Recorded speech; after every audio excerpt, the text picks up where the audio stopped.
wanted to coach college softball. And I think when I started playing travel softball is when my recruiting process started. So we had a recruiting coordinator for our program, and he would ask us what we wanted to study. So when he would go around to the coaches, he would say, this is Brooke, she's a 2010 and she's a catcher and she wants to study. So they would tell them what we wanted to study. And for me, when they would ask me, I'd say, well, I want to be a college softball coach. So I'm not sure what you tell them. So I think that's when I really became serious about it. So I would say probably my freshman year of high school is when I knew I wanted to be a college softball coach. I will say when I did get to Gettysburg as an undergrad, I did develop a strong interest in the mental health field as well. But that's why being able to coach at MIT is so great, because with the work I do with the leadership program, I'm able to combine the interest that I had in coaching with the interest I had in the mental health field. So I would say, to answer the question, always wanted to coach college softball, and then finally actually said that out loud when I was probably a freshman going through the recruiting process.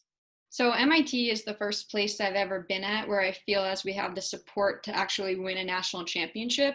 So I think going to work every day, going to the office, going to practice, and going to games, and knowing that we have the chance to actually win the whole thing is really cool. And I think part of that, in addition to the support that we get from our athletic department, is that we have student athletes at MIT that, in addition to wanting to excel in the classroom, they carry over that pursuit of excellence onto the softball field as well. And their goal for the year is to win the last game of the season, which isn't going to be until late May. So really having that potential to win a national championship every year is my favorite part about being at MIT.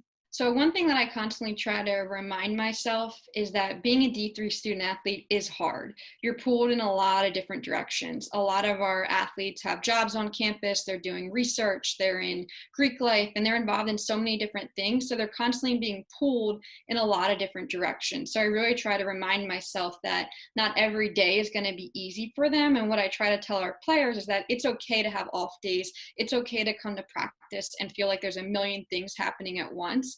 But what I really try to get them to do is focus for those 2 to 3 hours we have them on what's presently happening in the moment.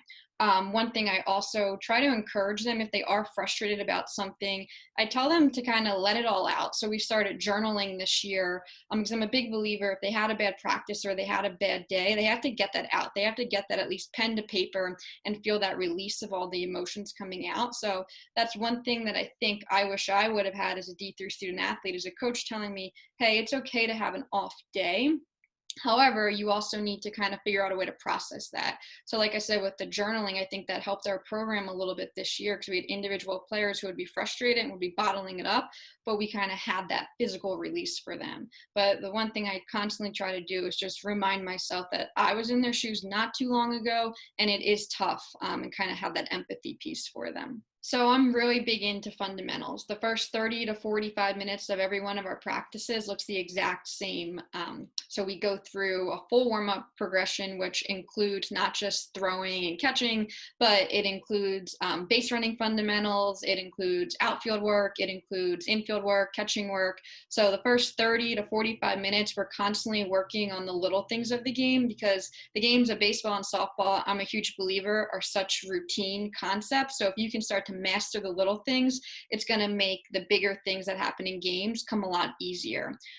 Personally, I'm really big into defense. I think that if you can have a strong defensive team, you're going to be in any single softball game. So I think that we're always going to build our program around defense and strong pitching, and then hopefully get a timely hit every now and then. So that's the things that you're going to see at our practices, really focusing on the little fundamentals and really making sure that everyone's taking that seriously, really big on that blue collar work mentality, that you're coming into practice every day and you're really focused on mastering those little things.